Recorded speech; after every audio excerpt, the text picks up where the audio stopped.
सकाळी कसं सकाळी आज झालाय का पाठीमागे नाही ना लगेच उठवा जास्त वेळ घेणार नाही तुमचा. सगळ्यात पहिल्यांदा जगाला शांततेचा संदेश देणारे तथागत गौतम बुद्ध, राष्ट्रमाता राजमाता जिजाऊ माँसाहेब, छत्रपती शिवाजी महाराज, छत्रपती संभाजी महाराज, क्रांतीसूर्य महात्मा ज्योतिराव फुले, आरक्षणात जनक राजश्री शाहू महाराज, घटनेशिल्पकार महामानव डॉक्टर बाबासाहेब आंबेडकर, शिवशाहीर साहित्यरत्न अण्णाभाऊ साठे, शाहीर अमर शेख, कर्मवीर मामासाहेब जगदाळे या सर्व महामानवांना आपल्या या जवळगाव नगरीमधून मी या ठिकाणी विनम्र अभिवादन करतो. आपल्या संतांना या ठिकाणी नतमस्तक होतो. आज आपण जवळगाव नंबर 1, नंबर 2 हत्तीज या गावातील सर्व मुंबईमधील आंदोलनामध्ये सहभागी असणाऱ्या बांधवांचा सन्मान, त्याचबरोबर आपल्या तालुक्याचा हिरा सूरज मांजरे याचा देखील या ठिकाणी सन्मान, या निमित्तानं आपण सगळेजण एकत्र जमलेलो आहोत. खरं म्हणजे भावांनो, आपण यांचा सन्मान करतोय, खरंच कौतुकाची गोष्ट आहे, अभिमानाची गोष्ट आहे. कारण मराठ्यांचं कौतुक आतापर्यंत करत नव्हता. मराठ्यांना नाव ठेवण्यात वेळ वाया घालवत होता. मराठ्यांचं कौतुक सुद्धा करायला आपल्याला जरांगे पाटलांनी शिकवलं. आता ही सुरुवात झाली. समाजाच्या सोबत असंच आहे, आपल्याला प्रत्येक ठिकाणी मागच सारखायचं,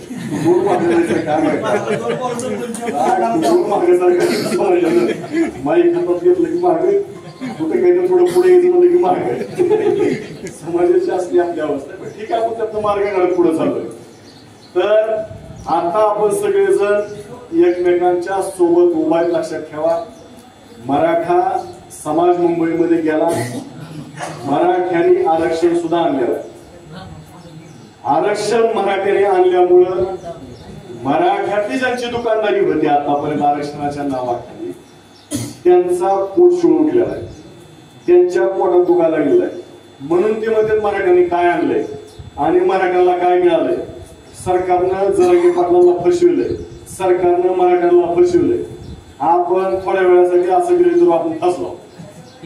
वाया गेली का आपली ट्रिप, मला सांगा. एक जण तर म्हणता का वाया गेली. आनंद घेऊन आलो आपण मुंबईत, बरोबर आहे का नाही. आनंद जसा घेतलाय तसं आरक्षण सुद्धा घेतलंय. आता ते कसं मी तुम्हाला सांगू. ह्या लोकांचं काय झालं माहितीये का, ह्या लोकांना एक सवय लागली आहे. कुठली सवय लागली मी मला म्हणलं तसं, त्यांची दुकानदारी बंद पडली ना, म्हणून ह्यांनी उठसूट जरांगे पाटलांवर आरोप करायचं, तुमच्या माझ्यासारख्या गोरगरिबांच्या पोरांना आरोप करायचं. आणि ते आरोप केल्याशिवाय यांना टीव्ही वाले विचार केली का नाही, ती विचारित. म्हणून त्याचा एक कल्पी कार्यक्रम लक्षात ठेवा. माझं असं म्हणणं असतं, बाबा तुम्हाला पटतंय काय म्हणणं आहे माझं. मराठ्यांचं आरक्षणाच्या निमित्तानं, म्हणजे आरक्षणाचं थोडे वेळ पकडा की सरकारकडे आपलं 100 रुपये होतं. किती रुपये होतं, 100 रुपये होतं. मागच्या वेळेस जरांगे पाटील मुंबईला गेले किंवा आंतरवाली सराटीमध्ये सभा झाली, त्यावेळेस आपल्या कुणबीला शोधायला चालू झाले की नाही. त्यांना जवळगाव हत्तीसकरांना दाखले मिळाले नाहीत, मला सांगा मिळाले का नाही. मग त्यावेळेस आपल्याला समजा 20 रुपये मिळाला, आपलं सरकारकडचं 100 रुपयाचं मिळालं का नाही. आणि आता आपण मुंबईला गेलो, हैदराबाद गॅझेट लागू झालं, सातारा संस्थांचं लागू होईल 15 दिवसांमध्ये. आता कालच बातमी तुम्ही बघितली असेल बघा, हा केला आणि भुजबळ फाट्यावर मारून सरकारनं सातारा संस्थांचं सुद्धा गॅझेट लागू करण्यासाठीची हालचाली चालू आहे. होती का नाही बातमी, होती. तर पहिल्या वेळेस आपल्याला 20-20 रुपये मिळालं सरकारकडचं 100 रुपयातलं, आणि आता हैदराबाद आणि सातारा संस्थांच्या माध्यमातून पुन्हा 40-50 रुपये आपण आणलेलं, बरोबर आहे का नाही. 100 रुपयातलं वसुली करायला चालू आहे का नाही. रिकाम्या हाताला आपण माघारी येतो का नाही, काय काम नाही घेऊन येतो. भावानो, आरक्षण त्याच पद्धतीने आता आपण 30-40-50% काय घेऊन मिळवलेलं लक्षात ठेवा. आपण रिकाम्या हाताने आलेलो नाही. त्याच्यापेक्षा मोठी गोष्ट अजून काय झाली मी तुम्हाला सांगतो, मला पटते का. मी मग तुम्हाला विचारलं रिकाम्या हाताने आला का, आनंद घेतला काय, तुम्ही म्हणता घेतला, म्हणजे फुकट ह्या पडायला आपला गेला नाही. याप्रमाणे आपण 30-40-50% काय करून समाजाला आरक्षण मिळालं, म्हणजे महाराष्ट्रातलं 30-40% म्हणालो. आपण मराठवाड्यातल्या 100%च मराठ्याला आरक्षण घेतलेलं आहे. सातारा संस्थांमुळे सुद्धा त्या संस्थानामध्ये जी काय गाव होती त्यांना सुद्धा 100%च मिळणार आहे. ह्याच्या व्यतिरिक्त अजून काय मराठ्यांच्या पदरात पडलं मी तुम्हाला सांगू. मराठ्याने ज्या वेळेस जरांगे पाटलांनी घोषणा केली होती की मुंबईत येणार, त्यावेळेस या महाराष्ट्रातली पोषणारी मंडळी टीव्ही मीडियाच्या माध्यमातून काय म्हणत होती, या जरांगेला मुंबईत आम्ही पायसूट ठेवू देणार नाही म्हणत होती का नाही? कोर्टात गेलती का नाही? गेलते का नाही? सगळेजण होय म्हणता का नाही? आवाज निघला पाहिजे गावातले आमच्या नाही, तुमचा आवाज निघला पाहिजे. बरोबर आहे का? आपण तिथं मुंबईत पाय ठेवला का नाही? आझाद मैदानात घुसला का नाही? मुंबईत बसला का नाही? मराठे मुंबईत घुसले यांच्या नाकावर टिचून लक्षात ठेवा. ही सुद्धा मराठ्यांचा विजय आहे, लक्षात घ्या. ही सुद्धा मराठ्यांची जीत आहे. त्याचबरोबर नुसतं मुंबईत आपण बसला नाही, मुंबईचा बापूंनी सांगितलं आता पाक मुंबईचा फुल गोळ करून टाकला. ज्या सीएसटी वर लोक गेल्यानंतर स्वरासारखं किती मुंबईची सुद्धा जात होती, गावात ट्रेन होती, नुसतं ट्रेन मध्ये गावा बसून गावा घरी जातो. त्याचा पाक बुकना करून टाकला आपण.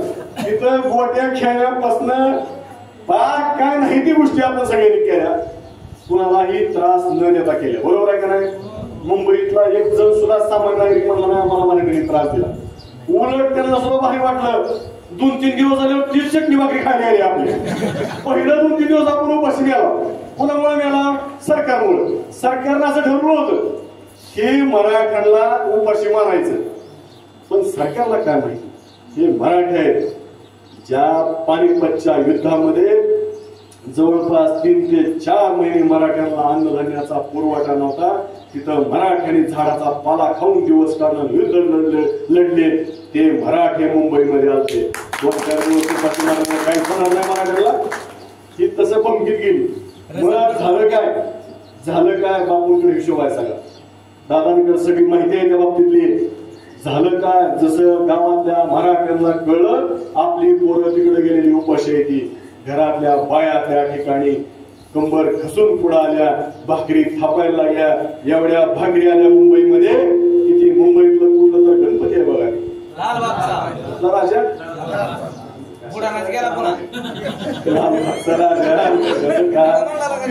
लालबागच्या राजाच्या मंडळाला सुद्धा जेवढे त्यांचे पदाधिकारी कार्यकर्ते आहेत, त्या पदाधिकारी म्हणजे लालबागच्या राजाचा काही दोष नाही, तिथले पदाधिकारी नालायक आहेत ती सगळे चालवणारी ट्रस्ट कोण असेल ती. तर त्या ट्रस्ट मधल्या सगळ्या सदस्यांना सुद्धा कमीत कमी 6 महिने पूर्ण एवढं मराठ्यांच्या इकडे दिलं. तुम्हीच आमचं 6 महिने बरोबर आहे का नाही? अशा पद्धतीनं गाव खेड्यातला मराठा सोबत आला. नुसत्या बार्शी तालुक्यातल्या मराठ्यांनी भाकरी, दादाने आपल्याला सांगितलं बिस्किट, चिवडा काय नाही ती पाण्याच्या बाटल्या दिल्या. त्याच्यासोबत बापूंकडे हिशोब आहे. जवळपास बार्शी तालुक्यातल्या मराठ्यांनी रक्कम 2 कोटी रुपये गोळा करून ठेवली. काय विकायला पुढे म्हणले आम्ही तुमच्या सोबत आहे. आणि ह्याच बळावरती लक्षात ठेवा, मराठ्यांच्या तिथला मुंबईतला मराठा एक जण सुद्धा माघारी जायचं नाव घ्यायला तयार नाही. कुठे गांगुळी करायला काय सांगे करणार गेली. काराच्या येते का तुझ्या म्हणजे आम्हाला कसलं पाणी बघायचं म्हणजे तुझ्या काराच्यात जाऊन आपण आताच सांगितलं नळाचं पाणी आंघोळीला कसं घ्यायचं. त्याच्यातल्या कुठल्या त्या नळ जे असतात हाऊस बांधलेला तिथं असं पाणी काही येत नव्हतं. पाणी प्यायचं नव्हतं नळाला अवघड आहे. त्याला 2 बाटल्या खाली आंघोळी करायची. काय करामध्ये मराठीची लहानच करायचं नाही मराठ्यांचा. काय बी करामध्ये मराठ्यांनी करायच्या. अशा पद्धतीनं मुंबईमध्ये हालाकीचं दिवस काढलं पोरांनी, पण गावाकडेचं नाव घेतलं नाही. ह्या सगळ्या गोष्टी आपण करत असताना सगळ्यात महत्वाची गोष्ट कुठली झाली भावाला लक्षात ठेवा.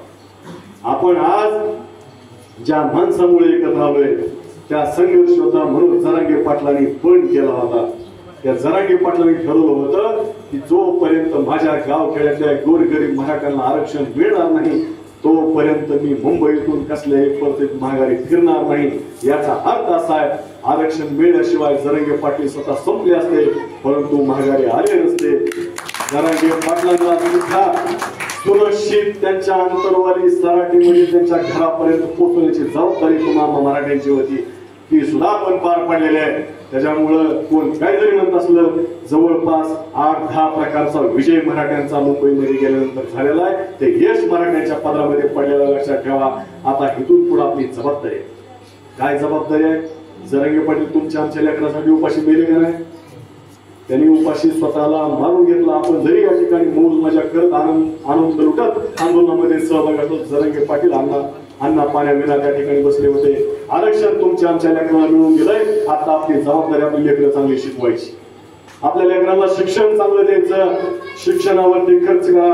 डॉक्टर बाबासाहेब आंबेडकर सांगत होते त्या काळामध्ये जर तुमच्याकडे 2 रुपये असतील तर 1 रुपया तुम्ही प्रपंचावरती खर्च करा आणि 1 रुपया मुलांच्या शिक्षणावरती खर्च करा असं सांगितलं डॉक्टर बाबासाहेब आंबेडकरांनी.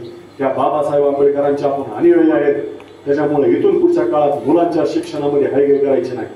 आणि माझी या निमित्तानं आपल्या समाजातल्या मुलांना सुद्धा विनंती आहे, थोडं पालकांचं ऐकत चला. तुम्ही पण आडमुठ्यासारखं करू नका. हातात मोबाईल घेतला, तू तिकडे ट्युशनला जातो का कुणीकडे जातो, तुला काय म्हणायचं कळलं नाही गेलं. तू सुद्धा जरा भानावर ये. तुझ्यासाठी जरंगे पाटलाने तुझ्या आई बापाने इकडे कष्ट घेतले, त्या आरक्षणाचा फायदा झाला पाहिजे.